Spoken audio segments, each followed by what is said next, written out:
What it do? We are back. Hey, feeling refreshed. Hotep family, Ashe to all my people out there. Welcome back to another episode of My Unapologetic Perspective. This is the podcast where we give our point of view of controversial topics from my experience, Black history, and our knowledge as African Americans. Black history presently lives in us so we can continue to excel into the future. It's one thing to know Black history. It's another thing to take advantage of what the people in Black history did for you. In the words of Malcolm X, there will come a time where Black people will wake up, become intellectually independent enough to think for themselves, and the time is right now. I'm your host, Martre Baker Stevens, and to the right of me is Shaquan Battle. Hello. And to the right of him is Jerome Battle. What's up? We're back after a brief little vacation. Still getting views on TikTok, still getting views on YouTube, so people still been tuning in. But how are y'all? I'm good. I'm good. I'm refreshed. back off vacation, still smelling like vacation. Hey. That means you're smelling like peace. You heard me? We're actually going to jump right in today because I believe this episode is extremely important because there are people who listen to our clips. There are people who watch our episodes that may not be readers. They may not be advocate researchers. So what we can do is begin to lead you to different platforms other than our own to be able to get information, to be able to learn about certain things. A lot of what we listen to and what we watch and what we read, giving you that resource firsthand for you to be able to do your own research and find your truth. Because we always talk about, how African Americans pass down information generation to generation. Some things passed down has been force fed to us through our history and our culture that is not necessarily true. So what we want to do is we want to start getting away from that indoctrination or Eurocentric teachings that puts Black accomplishments, Black history, and Black culture at the bottom of the priority list. So what we're going to do today is begin to direct you to people who talk about Black greatness, who talk about the things that we talk about in this podcast for you to begin to learn from as well. But before we even start, let me just say this as a disclaimer. Don't believe everything that we say. Don't believe what the people we're going to talk about say. But I'm asking you to keep an open mind. Listen and do your own due diligence of your own research to figure out what the truth means to you. Because what we're talking about is we're talking about human beings. So again, a few people I may talk about, I don't agree with 100% of everything that they say, but I listen to keep an open mind to hear different perspectives so I can begin to understand what it is that I believe and my own truth. And I believe that's important. That's true education. It's putting the facts on the table, putting the information on the table, and you coming to your own conclusion about what that means to you. And that's what we're going to do today is we're going to talk about different platforms, different people to begin to give you a lane to be able to gravitate towards.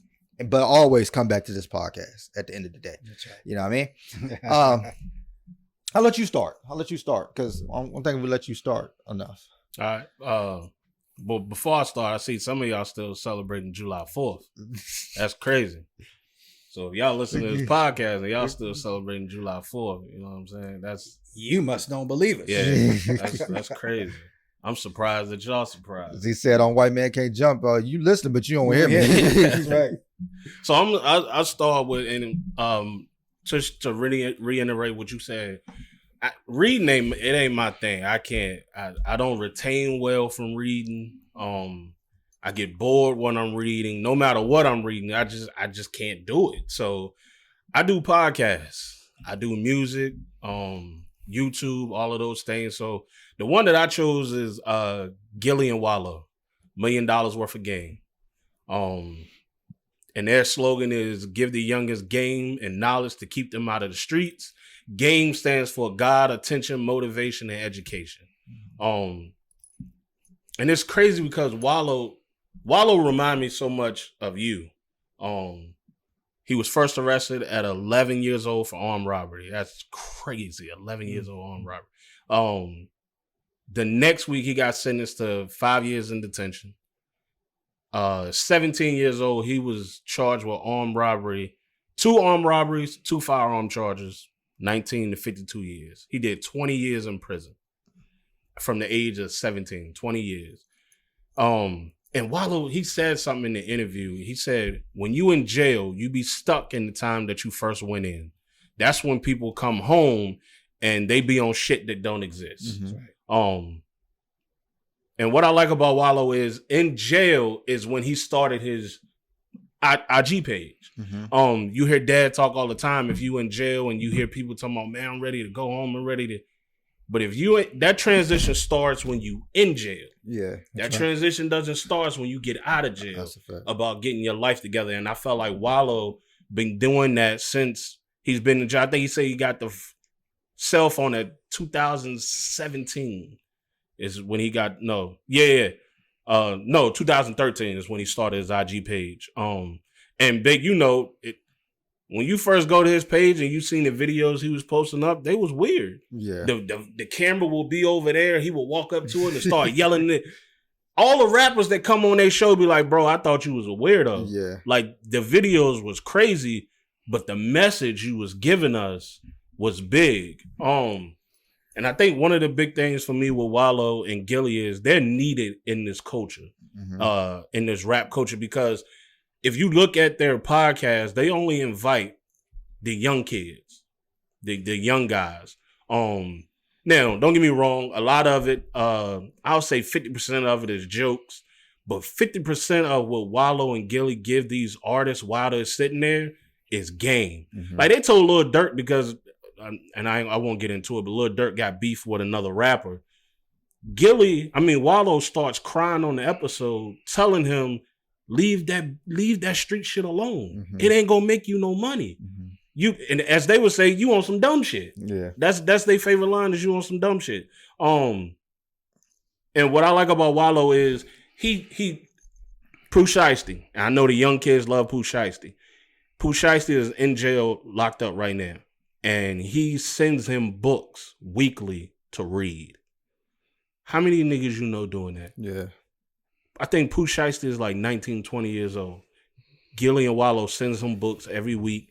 They check in on them. Same thing with Young Thug, with Gunna. They preach black excellence. That, you don't got to get it out the mud. You can go right to these companies. The episode with Lil Durk, he told Durk switch clothes, and he had his man's t-shirt on. And Wallo asked him, he was like, you got a website? He was like, nah. He was like, don't worry about it. I'm going to set you up, give you the whole package for free. My man going to make you a website. We're going to set everything up. All you got to do is run it.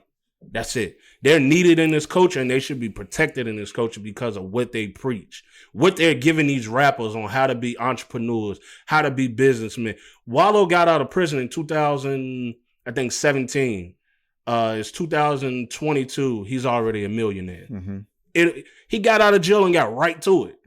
He got the LLC. And one of the things he said when he was in jail, he said he didn't go talk to the people that were still on, man, how can we get drugs in here? How can we do this? He was like, I went to the lawyers, talked to them about LLCs. I talked to them about owning your own business, because when I got out of jail, I didn't want to go back. And I know you listen, and shout out to T, because our younger cousin, as an older generation, a lot of times we feel like the younger kids don't know what they're talking about. And T was the one that put me onto this podcast. That shows you how mature he is. So I want to thank T for that, for putting me on to the $1 million worth of game podcast. That's good stuff. Yeah. That's good stuff. Yeah. Pops, go ahead. I'm going to name a few. But before I do, I want to say a couple of things. First, in response to your intro, is that sometimes you have to look past the person and look at the message. That's important. And I say that because in the Black community, we don't always do that. And I'm a prime example of that, and I'll tell you why. If you ask somebody that's older than age 50 about me, you're going to get a different version than if you ask somebody that's age 22 about me. The person that they know was not a good person. Obviously, you just alluded to some things that are directly associated with who I was, which was criminal, womanizer, liar, abusive, drug dealer, criminal, again. The biggest one out of all that is still, to this day, convicted felon. Tell people all the time, I have no tattoos on my body, but I got one on my character called the convicted felon. Your report card. And the things that, as a black man, not being accepted as a human being, as a convicted felon, not being accepted as a person worthy, is something very difficult to deal with.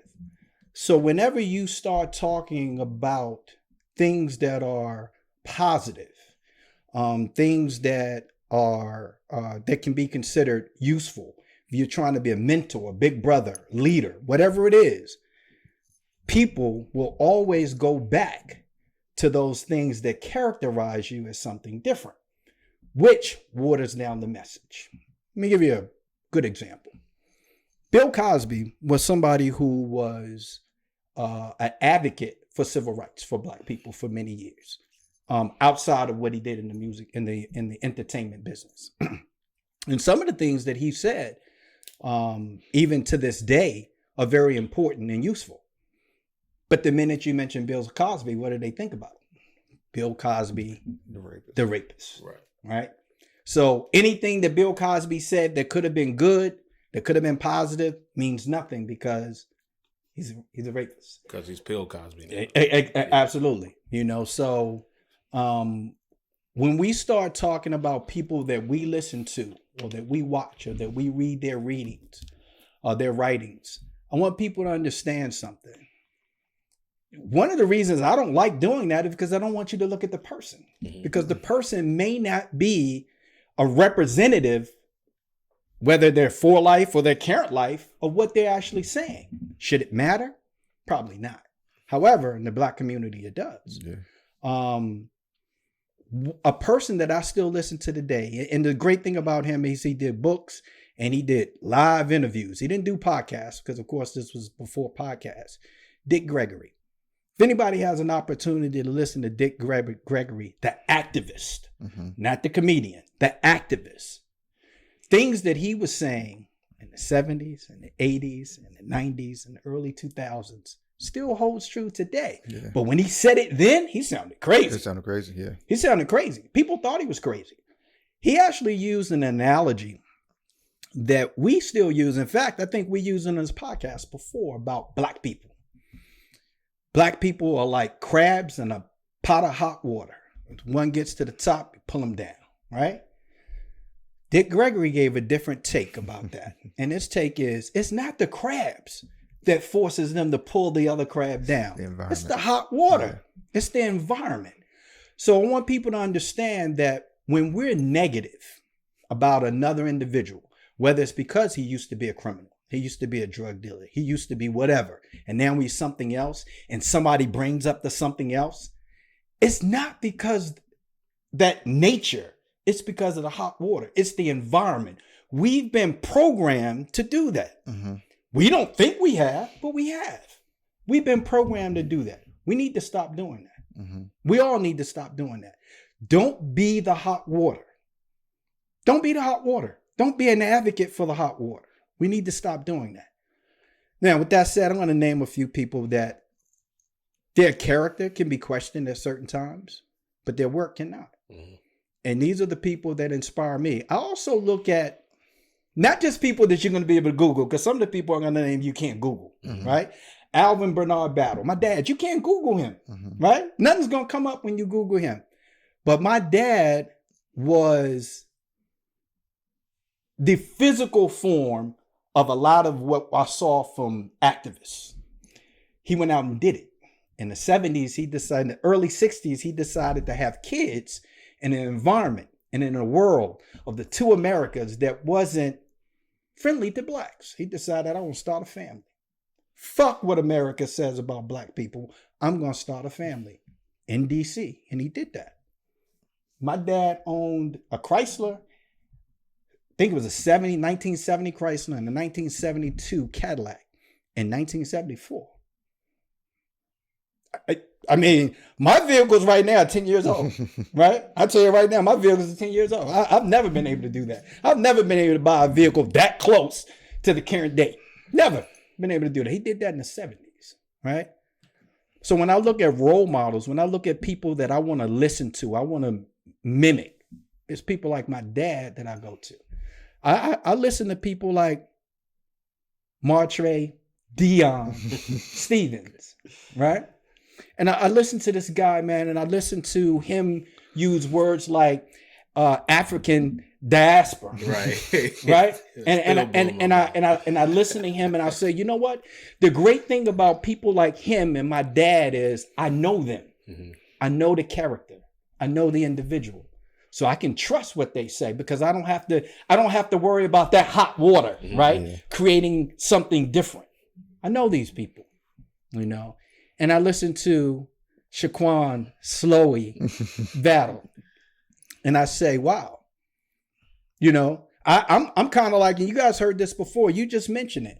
I'm from a school where people that are older than me were my mentors. Mm-hmm. People younger than me can't offer me shit in terms of knowledge, right?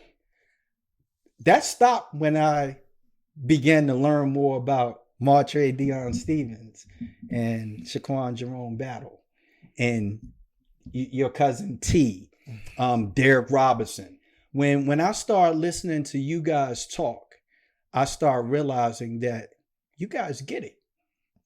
You guys get it. And you get it without creating that other obstacle that you have to overcome of things that you did in your past. Because no matter what we do in this world, your past is always going to be a part of what people talk about. Mm-hmm. And sometimes that becomes the most important thing. And we don't want it to be. Mm-hmm. But sometimes you can't change that. So what you got to do is you got to continue doing what you know is right. There's very few people that I know have made mistakes in their life, came back to the same community that they committed those mistakes and got it right. And been doing it for years. My brother, Eugene Battle, he's one that I look up to. He's a mentor to me. He doesn't even know it. Yeah. I listen to him. I watch him. I watch the way he internalized the way that black people are treated, the way that convicted felons are treated. And I watch him and I watch how he deal with that. And I watch how he overcomes and he continues to do well for himself and for his family after doing time in prison. I watch that. These are the people that I listen to. Now, you can't Google him and get no information that's going to help you. Mm-hmm. But when you see him, you know he's a representative of something positive coming from something bad. And that could be the best teacher sometimes. Mm-hmm.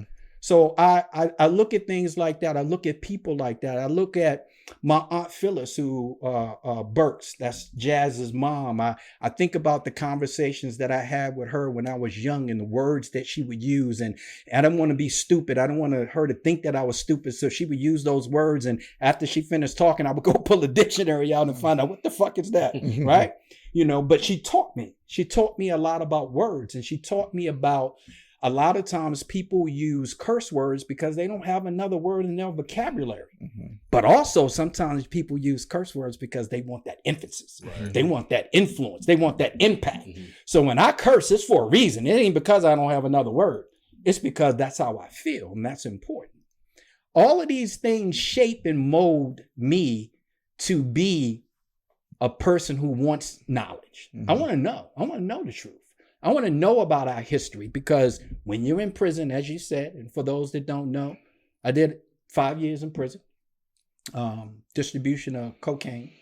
And in prison, it's some of the same situations that we talked about from those early years of learning. When you go into a school, you see no representation of the black community on the walls in those schools. Mm-hmm. You go to prison, it's completely opposite. That's the representation that you see. Mm.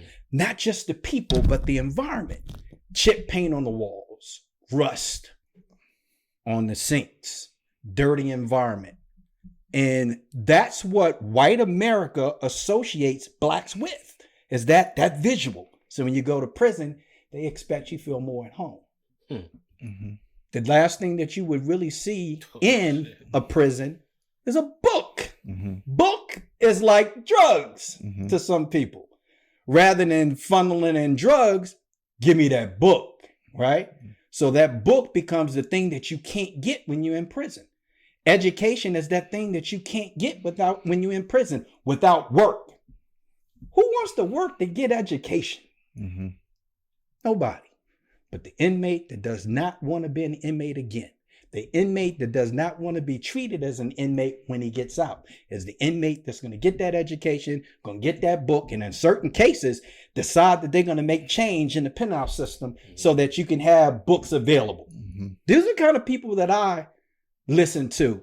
And in direct reference to that, there's a guy by the name of Dwayne Betts. And Dwayne Betts is a story similar to mine. He went to prison, and in prison, he educated himself. And to the point that he became a part of prison reform. And he's trying to create an avenue where every prison in the state of Virginia has a library, a visible library. Not my man down the hallway that got all the books in his cell, but an actual library. So you can get the visual of a library and actual books. What inspired him? A book you're familiar with, The Black Poets. Mm-hmm. That inspired him while he was in prison to make a change in his life and be somebody other than who he was. Mm-hmm. A book. That's all it called takes. Black Poets. That's all it takes sometimes. Is one That's all book. it takes. Yeah. Dudley Bradley, for those that want to know the name of the author of that book, Dudley Bradley is the author of that book. I suggest that if you don't know about the Black Poets, you should go get it. Okay. Mm-hmm. Black Poets, Harlem Renaissance. Mm-hmm. These are the type of things, Black history, they're making the connection for you just so you don't have to do it yourself. But go get that book, right? Stacey Abrams. We love Stacey. Mm-hmm. Down in Georgia doing the thing, right? Project 1619, where we're talking about the early depictions of Black people in America, where America's history wants you to think that the first depiction of Blacks in America is as enslaved Africans, which is not true. Mm-hmm. And we're not going to get into the whole difference in when we talk about Native Americans and indigenous people. Mm-hmm. We're not going to get into that, but I would like for people to do your research about that, because there's some profound information regarding Blacks being in America and Blacks being the original Aboriginal American. And I don't want to get into the difference between that and Native Americans. I'll let you do your due diligence on that. You're laughing because you know what I'm talking about. I do. I want to talk about, I listened to Opal Tometi, and she's one of the 3 women who created the Black Lives Matter movement. And I think it's big for people to understand that, one, the creators of this movement were women. I think that's important. Very. And we talked about that before. And if you notice, the person before that was a lady, right? But I think what she did was monumental, not just for the Black Lives Movement, but even prior to that, she was part of a Black Allegiance for just immigration and helping families after the earthquake in Haiti. She's always been a part of helping Black Americans, Black people in general. So Black Lives Matter wasn't a stage for her to become something that she wasn't already. Mm-hmm. Okay. So it was an outlet for her to continue what she was already doing. And so it's people like her that I listen to. I also listen to Alicia Garza, who is the second of the 3 of the co-founders of Black Lives Matter. Where again, she was a gay Black woman. And, you know, that comes with a whole separate set of perils that they have to overcome. 2 separate, gay and Black. Well, That's 3, right. Gay, Black, and a woman. And then Patrice Cullors, who was the 3rd. Same thing. She was already doing great things in her community in Los Angeles, I believe. And this was just another avenue. So when I think about people that influence me, I think about those people outside of the people like Martin Luther King and Malcolm X and Marcus Garvey, because they all had the writings. Right. I want to say one more, and this is the one that's probably going to take everybody by surprise. Thomas Jefferson. And the reason I say Thomas Jefferson is because Thomas Jefferson's writings, his personal writings, not the things that he said in public, proves a lot about politicians. Politicians are quick to take a narrative or give a narrative based on their constituents, not their personal views. Principles are very important. Politicians normally violate principles for the sake of the party. Thomas Jefferson is one of those people. He violated his principles for the sake of constituents and politics. But his true writing says that he did not agree with the way white America viewed blacks. His writings support that. Private writings that very few people ever read. His ancestry supports that. His ancestry support that. The fact that he didn't mind doing what he did with them. But his views were entirely, his private views were entirely different than his public views. We see that every day in politics. Every day. So these are the people that inspire me to do what I do, to say what I say, to think what I think, because obviously that's the most important thing outside of how I feel. So those are things that inspire me. Dang, I only feel like I need to go. We're going to take a quick commercial break. And we are back. We're going to jump right back in. Shaquan, you got anybody else you want to talk about? You don't want to go? No, I'm listening right now. Go ahead. Because when I go, I'm going to go. So I'm going to let you. So I'm going to go... I'm gonna go with it's a podcast. It's called Earn Your Leisure. Their motto is, we've earned these luxuries, we've earned these freedoms. That's where the leisure part comes from. Two black guys, let me say that, two black guys, Rashad and Troy. Their podcast is about financial literacy. It's a business platform. Rashad is actually a financial advisor. By trade. That's key. By trade. They teach about starting business, stocks, real estate, and having trucking companies. What I love about their podcast is, what I love about them is they look like us. Mm-hmm. So they have these business meetings, these seminars. They don't wear suits. That's important. Mm-hmm. You got to be relatable. Yeah, they don't wear suits. They wear hoodies, zip up hoodies, the jewelry, all of that. Because it's relatable. Black people, we only gravitate to things that are relatable. Yeah. If it's not relatable, we're not going to listen. You don't see Elon Musk and Mark Zuckerberg wearing three-piece suits. Right. They sound like us. No three-piece suit, no ivory lead background. It's barbershop for finance. It's barbershop talk for finances. That's all it is. And it's a black media platform. They have EYL University, where they have, I think it's 300 seminars for $500 a year. 300. You're not paying $10,000 for this. Yeah. You're paying $500 for this for an entire year. They also have a Instagram page. This is why I love these dudes. It's called EYL Vending, where they show you how to set up a vending machine if you want to buy one. How to go to Sam's, buy everything in bulk, they show you how to start to get a vending machine. Wow. Mm-hmm. That's why I love these dudes, and how to make a fortune off selling vending machines. Rashad said something on the podcast, and I want to read it. And it's a problem that we have in the black community today. It's why you see me have too much pressure. It's black owned. This hat that I got on is black owned. And he said, we got to stop discounting the value of entrepreneurs. The kid in the neighborhood that's 6'9", that can dribble a basketball, that's 14. You keep him out of trouble. You make sure he gets home and don't let anything happen to him. But the young entrepreneurs that's out there selling stuff, we throw them to the wolves. We tell them good luck figuring it out. And Troy chimed in and said, the most talented, we tend to give the least talent to.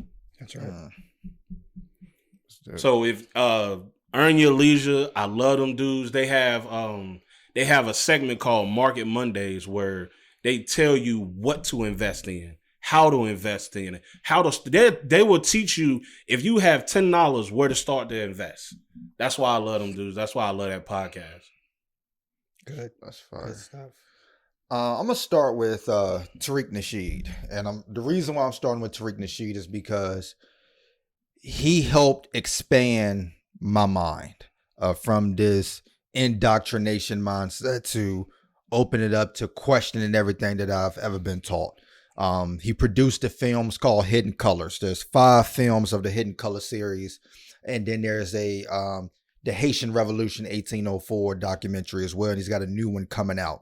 And most of the people I'm going to talk about are within that, are speakers or people that are present during this documentary. Of all 5 of them. The first one, Hidden Colors, is called The Untold History of People of Aboriginal, Moor, and African Descent. Part 2 is called The Triumph of Melanin. 3 is called The Rules of Racism. 4 is called The Religion of White Supremacy. And 5 is called The Art of Black Warfare. But he talks about, Black history in America, Black history in Europe, Black history all over the globe, the Haitian Revolution, Black inventors that didn't get credit, racism in cartoons and movies and all these type of things that a lot of times that you don't think about. A lot of stuff that you see floating on social media that did you know come from a lot from that's been said on these 5 volumes of documentaries. But one of his quotes from one of those series, he says, if you want to convince a group of people that everything about them is negative, what you have to do is tell them that where they're from is a negative place. This is where they have done to Black people. They say to Black people, you are negative, you are bad because Africa is negative and Africa is bad. So the images that we have of Africa are the underbelly. We always see the propaganda, the warfare. We never see the other side. And when you see images of Africa, you always see the images of them holding guns or the images of them starving. You never see the good parts of Africa that are being built. You never see the independent parts of Africa that are now gaining their independence from Europe. So Black people don't never really gravitate towards Africa because it's looked at as negative, that you come from a place that was bad, and when we brought you over here to slavery, we gave you better than what you had. He has a radio show on YouTube called Tariq Radio, where he talks about current events.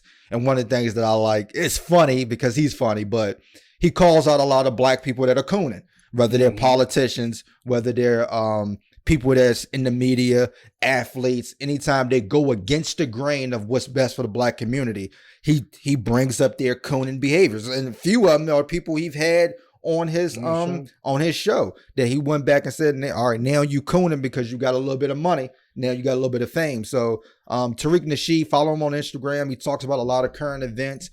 He brings up a lot of valid points. Again, you may not agree with everything that he says, but he is somebody that to go to whenever talk about. The second person we'll talk about is Kaba Kamene, formerly known as Booker T. Coleman. And the reason why I want to talk about Kaba, Dr. Kaba, is because Tariq opened up my mind when it came to education, but Dr. Kaba opened up my mind when it came to spirituality and religions. He got a book out called Spirituality Before Religions that really changed everything that I believed and everything that I was taught.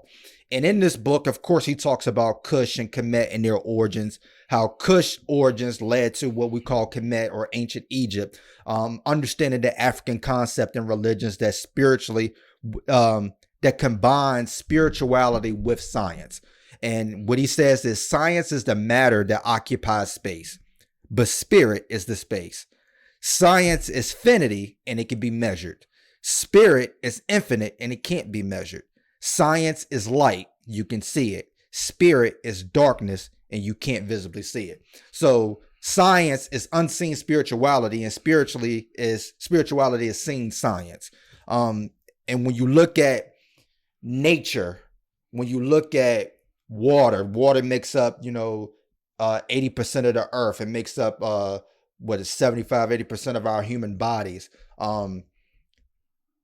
That's important when it comes to your spirituality system. The better you understand nature, the food that you eat, you understand fire, you understand the cosmic universes, the better you understand all of what God is. God, everything God created is him or her. And we use that to better ourselves in our spirituality. And one of the quotes that he have, he says that the Spanish speaking people have Santeria, the French speaking communities have Voodoo, and the English speaking have African American Baptist Church. And the call and response is African. No matter where you go, what Black people believe in, there is an African presence there that most people like to ignore.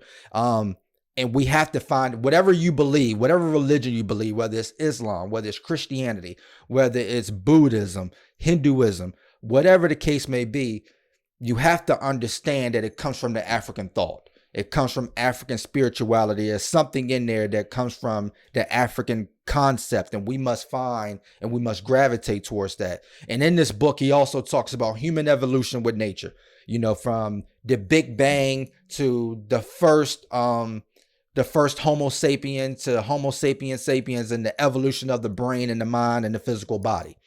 But you also have spiritual involution, which how as we evolved as in our mind and our body, our spirit has also have to evolve with nature to we be able to ascend higher to that spiritual essence.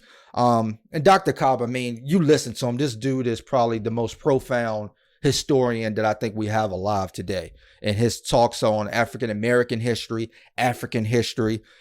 He is the person to listen to because he's been in education 30, 40 years to where he's taught kindergarten up to college. So he can give you the information and whatever level you on to basically you understand it. He's also a person that takes emotion out of what he teaches. He teaches on facts and evidence. He don't get very emotional when things happen. He speaks from a true educational standpoint. If you go to his website, he has courses on the Dogon tribe, which were pioneers in astronomy and mathematics. He has some that breaks down West Africa to where he literally has a map and he breaks down where tribes were, what time of years they were there and what they were fluent in and how that influenced other parts of the world. I mean, this dude is phenomenal. Professor James Small is another one. Proficient in African history, African American history. He actually looked over the Godfather of Harlem script in the storyline of Malcolm X because he was actually the bodyguard for Malcolm X's sister, Ella Collins, and he was part of the Nation of Islam and know a lot about Malcolm X's life. So he looks over a lot of that script and makes sure it's historically accurate as much as possible to Malcolm X. But what he can do with African spirituality, he can break down the Yoruba Orishas, the Voodoo that was in Haiti and now New Orleans, call it voodoo in science, honoring ancestors. And one of the things that he says is a quote, and again, I'm not telling you to believe in what he believes in. I'm telling you to keep an open mind to what he's saying. He said, I can take you on any theological that you got, bring them down, and I can show them. Give me your 12 tribes. Give me your 12 disciples. Give me your 99 pearls of faith in Islam, and I will show you that those are nothing but sets of qualities and attributes that are particular in Africa. Besides in the Orishas of the Yoruba, the Loas of Voodoo, besides the Netters of Egypt, and show you we are all talking about the same system. Because a lot of these things occurred from somewhere. They didn't come out of osmosis. And he basically puts a lot of the religions side by side and show you where a lot of these concepts come from. And a lot of people that practice religion don't even know that they're practicing some form of African spirituality just by different terms and different names. Michael Imhotep, African History Network show. This dude go live maybe 4 or 5 times a day talking about current events. He basically is the daily news that I watch. I don't watch Fox News, NBC News. I watch Michael Imhotep. He educates on politics, what bills are about to be signed, and what was just signed, and what it means for African Americans, if it is or if it isn't signed. He offered classes. One that I just took is actually called Kemet, the Moors, the Maafa, and Understanding the Transatlantic Slave Trade, what they didn't teach you in school. He has courses where he breaks down holidays that we celebrate and the origins of it and why we shouldn't celebrate it. He's constantly looking at like science magazines and all of these other things that are where archaeologists are finding things, keeping us relevant on those type of things and what it means for Black people, because a lot of people just skim past that they just found this artifact in such and such place that's probably Black, and we just kind of skim over it like, okay. But he gives that information, and then, like I said, he goes live on YouTube and Facebook 4 or 5 times a day giving us this information. The last one, I'm not even gonna be able to put his name in the description. That's how radical he is, which is Rizza Islam, because he's pretty much almost banned from every social media site. But he has a book called Message to the Millennials, but he's been censored by basically the U.S. government. I think he was kicked off of Twitter, kicked off of Instagram, all of those other things. But in the book, his thesis was that Black people and other people of color historically have been, are now, and in all probability will in the future continue to be attacked by white establishment. That these attacks are driven by white fear that Black people and other people of color will become united. And I've seen this dude, like, he was anti-vaccination, right? And that's one of the reasons why he got kicked off of social media, because it's anti-vax social nation. But whether you agree with them or not, I'm not, if you vaccinated, you're unvaccinated, I don't care. Here's the thing. I watched this dude go toe to toe with doctors, and the doctors are looking like, how does he know this information? And that's how smart and intelligent he is. That's why I believe that we have people who are intelligent enough, but you kind of disregard them because they don't have that status that you want them to have to be able to listen to. So one of his quotes from the book is, from the moment we step into a level of higher consciousness and awareness, then we become the master of our own intellectual destiny. We need to constantly understand what words and symbols mean, because as we know in the United States, when you look at words and symbols, even if you look at the dollar bill, you look at those type of things, what is this meaning? The way DC is outlaid, the way New York is outlaid, like all of these things, these signs and these meanings, they mean something. They just didn't come out of osmosis. And most people call them conspiracy theories. You can call it whatever. But when you look deeply into certain things, a lot of it means something. The system gains life based upon how many minds it can enslave, whether that's by the media, politicians, or educational system. We know that they would try to force feed us anything to keep us enslaved, to say, okay, that's the way it is. That's what we're going to do. Right. They do not want people to think intellectually. This is due to the simple fact that this government is no way is free or democratic, and its willingness to have the public become aware of what it's truly doing, while simultaneously want to know everything that the public is doing. And what I gather from Rizza Islam is just like, not take what the media gives you at surface levels. Like, even if they give you, let's say they pass a bill and they say it's for African Americans, we need to be thinking, who else does it benefit? Mm-hmm. What's the long-term process of this? Because we know in America, you're not doing something for Black people just to be doing it. So who aims to gain from this, right? So we have to start looking at things in that type of way. And, you know, we talked about on this podcast about the assassination of Black leaders and their tactics with the government. And that's one of the things that he's one of those people that are on that target list. But he said something on the I-85, I-95 show with DC Young Fly and all of them. He said something. He said, Black people don't give themselves enough credit. We don't think we are or were smart enough to build things, to invent things and pioneer things. So if you tell a Black person about something that we did, they either would be shocked or they wouldn't believe it. That's right. But, you know, that's why we have to learn about ourselves. So when you begin to talk about some of the things that we've done, some of the things that we've invented, some of the concepts that come from us, like, we shouldn't be shocked by that, because we're so influential and we've been lied to for so many years that it shouldn't become a shock to us. Another one is KRS-One. Now I know KRS-One is one of the greatest rappers of all time, and even in his music, you know that this dude is intellectually like that, right?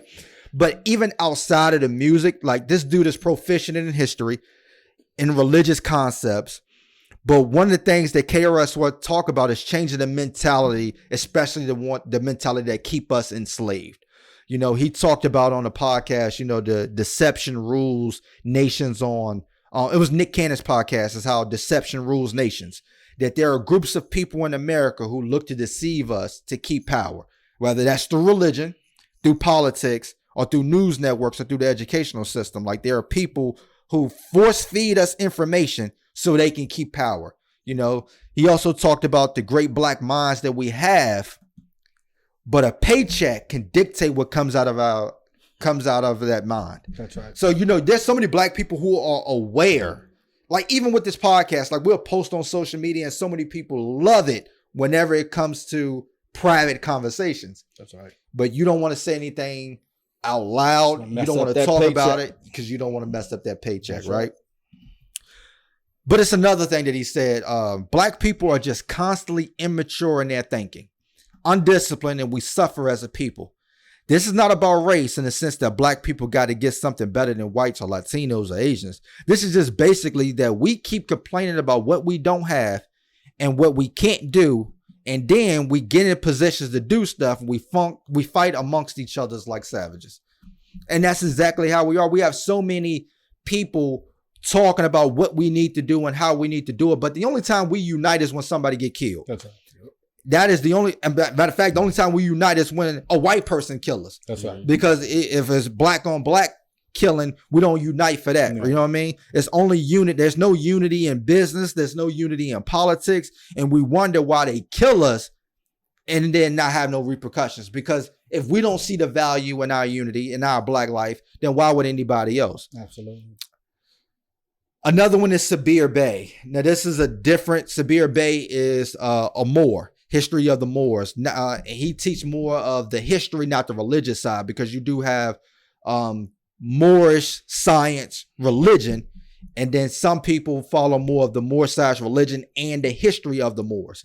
So if you don't know the history of the Moors, the black Moors, the indoctrinated people will call them the Arabs, but the word Moor means black. All right. Mm-hmm. So in 711 AD, the Moors go into Europe, Spain, Spain and the peninsula of Portugal, and create what we call the golden age of Europe, all the way up until 1491, to where they built a lot of the establishments that are built in Europe, in Spain, were built by the Moors, who basically ran during that time after Europe was in the dark age.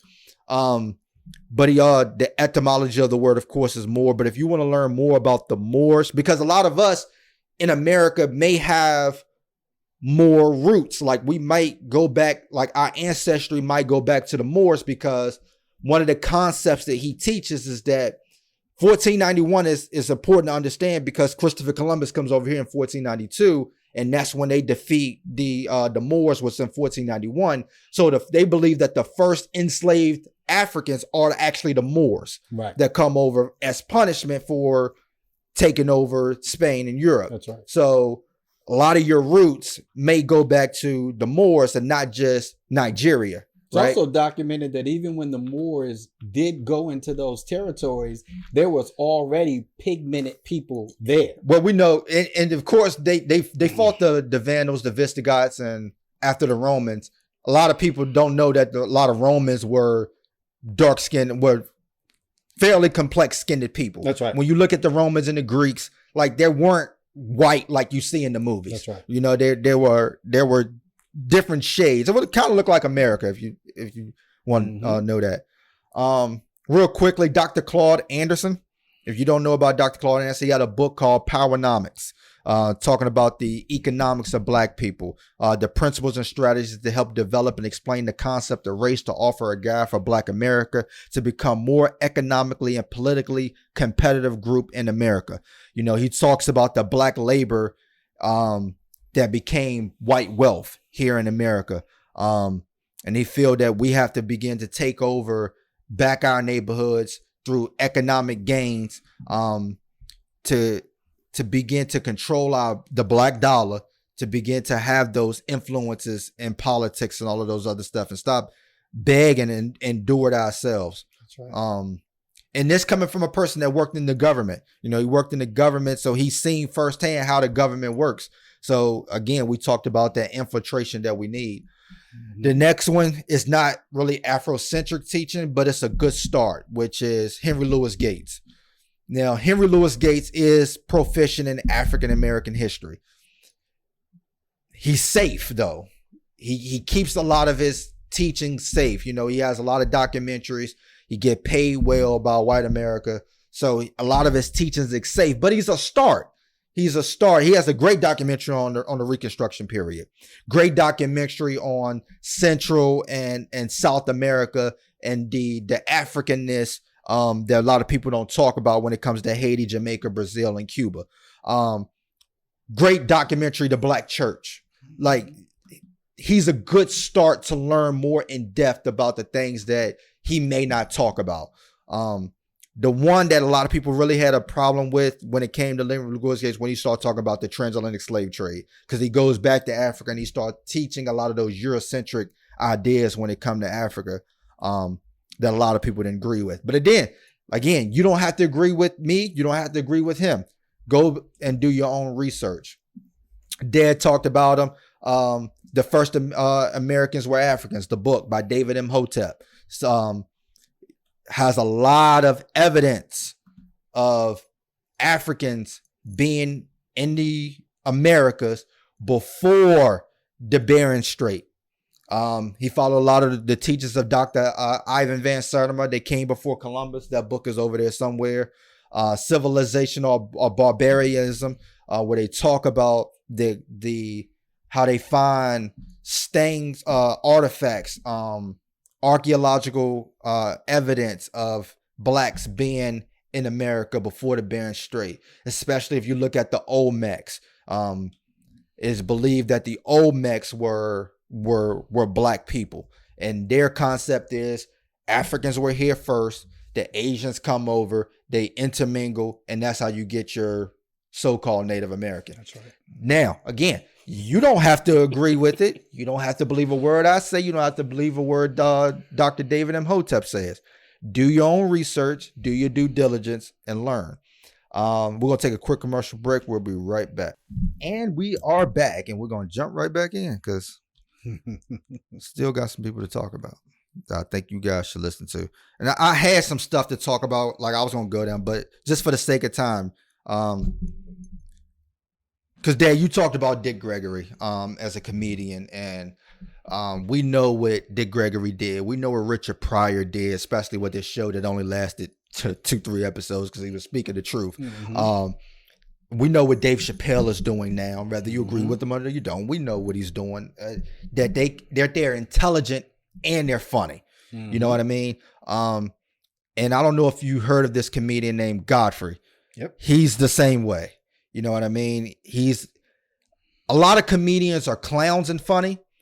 And then there's some comedians that are real and funny. That's right. And he's one of them. Like, he's funny. We know him from the impersonations. But when he had his own radio show, he had called Black Facts of the Day, to where he was talking about a lot of things that we talk about on this podcast as a black fact. Like he said, I want to talk about Dr. King. I want to talk about Rosa Parks. Y'all know them. Let's talk about the things that you have not learned.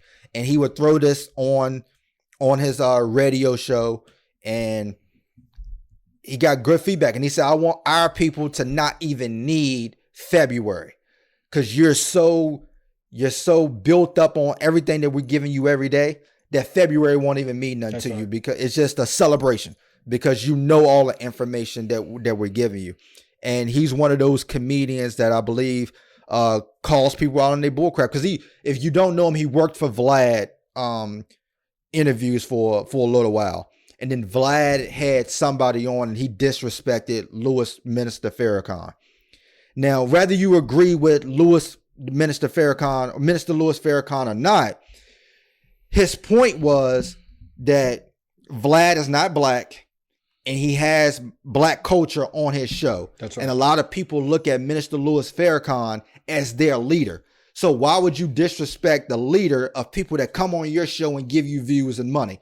Like, that makes no sense to him. So he was one of those people that called him out on that. But he has his own stuff on YouTube. Go watch it, go listen, because within the jokes, he's going to say some real stuff. He's going to educate you, and he's definitely important. Do you listen to D.L. Hughley? I listen to D.L. Hughley. And here's the thing. And again, you don't have to agree with me. I think D.L. Hughley and Steve Harvey are both intellectual. I believe they're good people.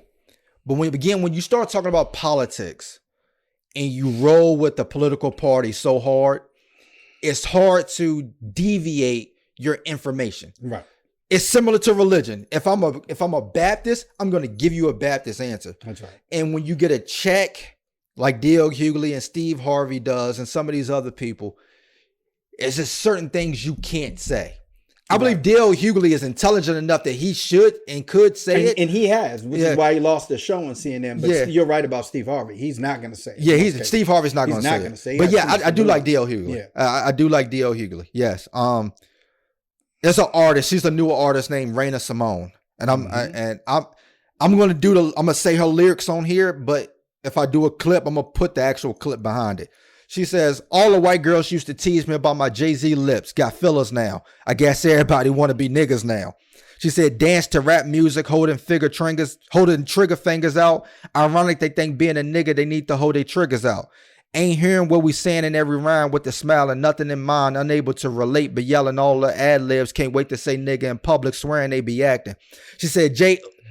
Edgar Hoover still got buildings in his honor, like he ain't kill off all our leaders. Black genocide, the black armor, fuck your honor. Like, she be rapping like they call her the next Lauryn Hill. Like, she's rapping like that. So go check out Raina Simone if you wanted that consciousness rap. Another one is battle rapper BDot. I gotta talk about his third round against T-Top. I was wondering when you was gonna bring him up. I gotta one of the only ones I listened to in the last 6 months. Man, he says, and this is a round against T-Top, and if you don't know, it's not on YouTube. You got to get the URL TV app to watch this actual battle, but you probably can see clips of it. But against T-Top always talk about drug dealing in his battle rap balls. But here's what B-Dot told him. He says, we raised we raised baby black girls and simultaneously trying to raise a son. In a world where he targeted, audited for every dollar, there's no credit in giving to niggas. They've been imprisoning niggas since after slavery. That was basically phase one. Phase two, it's a popular strategy, G. They massively devised a plan, criminalized the man, put drugs in our community, supplied the grams to pry in a nigga's business, making his women lose interest, divide the fam. Now, mommy don't respect daddy. He could have helped with the canned foods had he not been inside the can. Sadly, that created your drive. All this drug dealing crap. You doubling stacks affecting your community. Troubling blacks, risking your freedom. What's going to happen to baby Riley if you got locked up in the max? Now let's fast forward perhaps. You not around, so she found with another nigga that's smuggling crack. Baby girl always known to grow up and fall in love with a nigga that's just like they dad. Goodness. And you know, sometimes we just glorify the wrong things. And B-Dot is one of those conscious battle rappers that, man, you just know that, like, damn, what books is this nigga reading? Like, he's one of them. Like, you have to really listen to what he's saying. And B-Dot is one of my favorite, not just battle rappers, but favorite rappers. And I got one more, and I'm gonna let one of y'all go. Is a guy by the name of Kaba, who is a London rapper, but he's also a journalist, actor, and activist. And he wrote something called The Race, Class, and the Ruins of Empire. The book is part biography and part polemic on race and class. But one of his quotes from this, it says, Why can't you just get over it? It's all in the past. These two statements often run together. Apparently, history is not there to be learned from. Rather, it's a large boulder to be getting over. It's fascinating because in the hundreds of workshops I've taught on Shakespeare, no one has ever told me to get over his writing because, as you know, from the earned past. I'm still waiting for people to get over Plato, Da Vinci, or indeed the entirety recorded history, but it seems they just won't. It's especially odd in a nation where much of the population is apparently proud of Britain's empire that critics on one of the most obvious legacies should be asked to get over it. It's the very same thing from the past that are proud, but anyway, let's imagine for a second that humanity did indeed get over, which is this case means forget the past, and we'll have to learn to walk and talk and cook and hunt and plant crops all over again. We have to undo all of human invention and start from when. Where period exactly is where we are allowed to start our memory from. Those that tell us to get over the past never seem to specify, but I'm eager to learn. In reality, of course, they just don't want to have any conversation that they find uncomfortable. And that's is what we talk about when we talk about what they call critical race theory, is that they want to talk about history as it pertains to them being right or doing good things, but they don't want to talk about history as it pertains to black people doing good things and them doing bad things. That's right. And so it's one-sided. And he was on a podcast that I was listening to, and they was talking about how black artists, if white artists sung some of these black songs, they'll get more recognition than a black artist would from their own record. And we've seen that throughout history. That's right. Elvis. Yeah. But he says, you talk about history and culture, always say they're going to talk about that black stuff. Like if you talk about black history, black culture, black people, they say, there you go again, talking about that black stuff. But he said, I teach Shakespeare's too. So whenever I talk about Shakespeare, no white person ever say, there you go again, talk about that white stuff. Because white culture is supposed to be the normal. That's right. You know what I mean? And the black stuff is something that's just not accepted. His name is Akala. He has a lot of information on the Haitian Revolution, a lot of information on Central and South America. And he's a phenomenal person to listen to in his different interviews on YouTube. Good shit. I something you mentioned before about when we talk about the accomplishments, the things that black people achieved right here in America. And how when you tell some black people, either they don't believe it or they're super shocked, they're surprised by the information. Yeah. But there's also a third one that usually happens.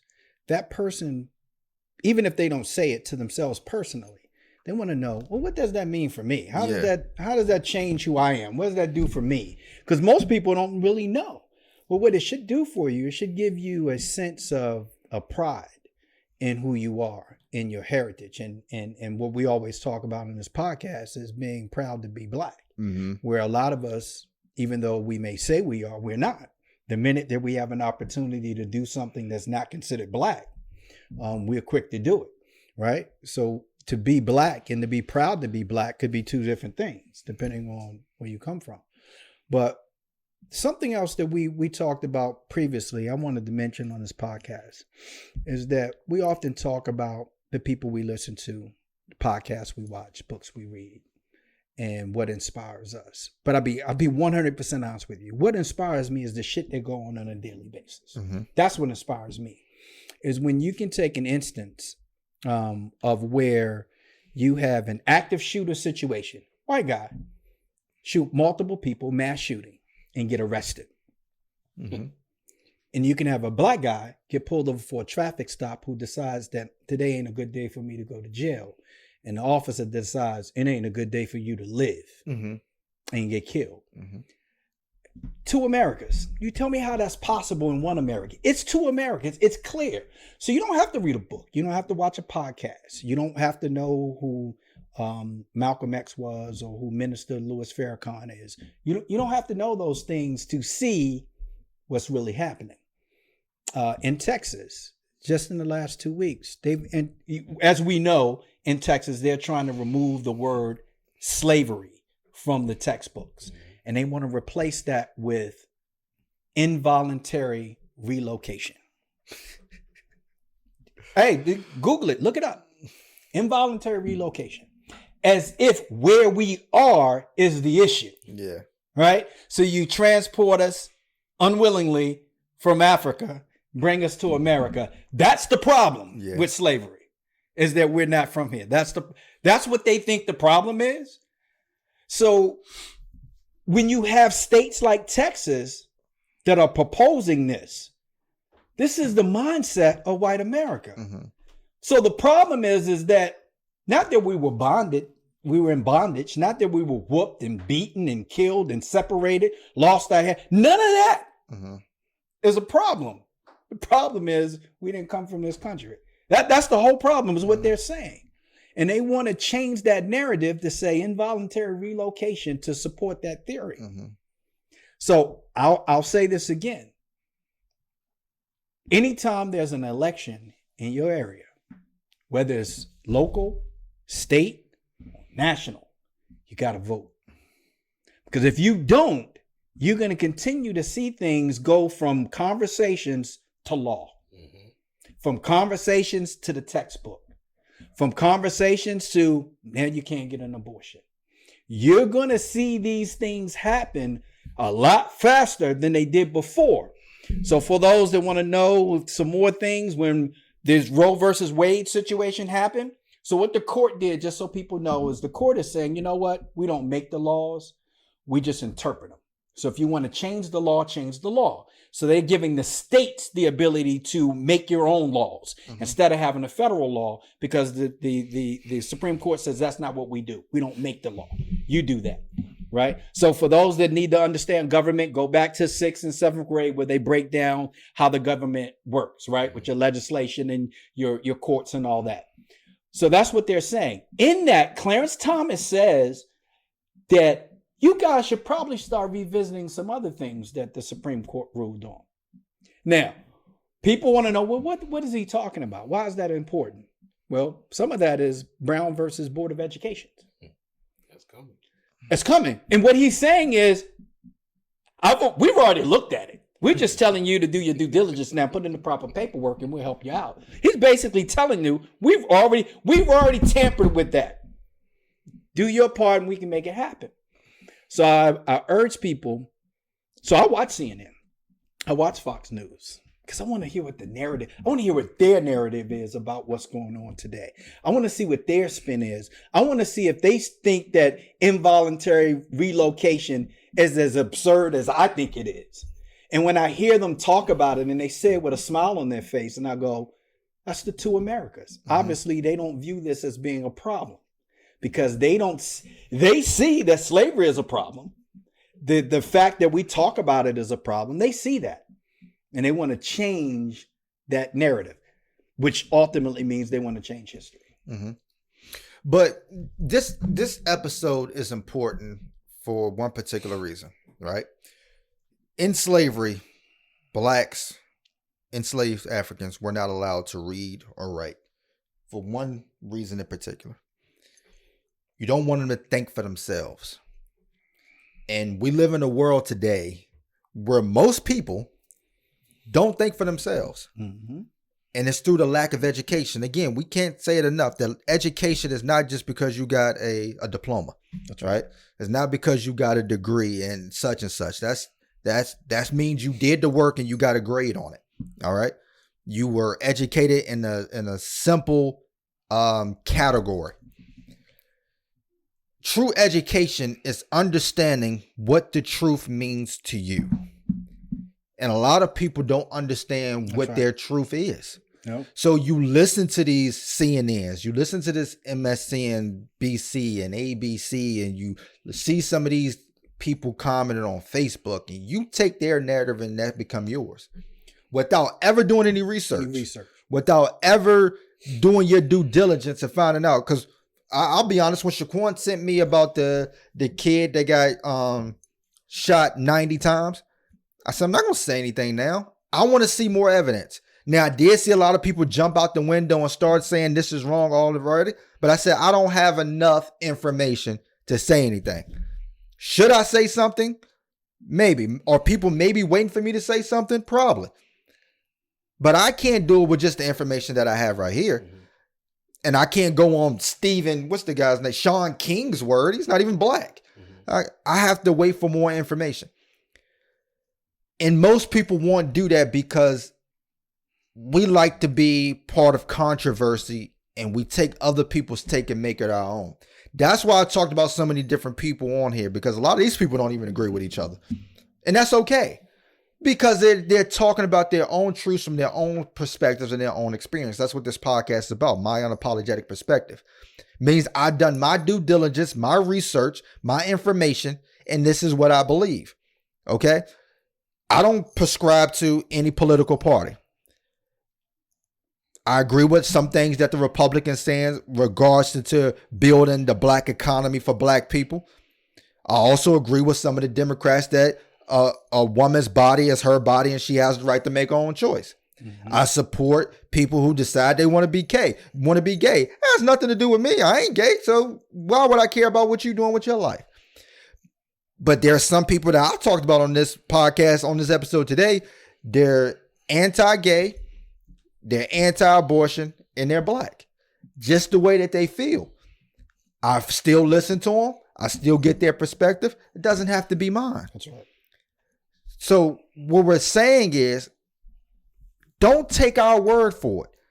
There are people who listen to this podcast and they take our word as 100% truth. Please don't do that. Don't give me that type of credit. You have to figure out what's the truth for you. You know, you said something interesting, and I've always thought this, but I start to see it come more fruition now as of late than I did years ago. I used to think that most people just didn't know. They just weren't aware of certain things.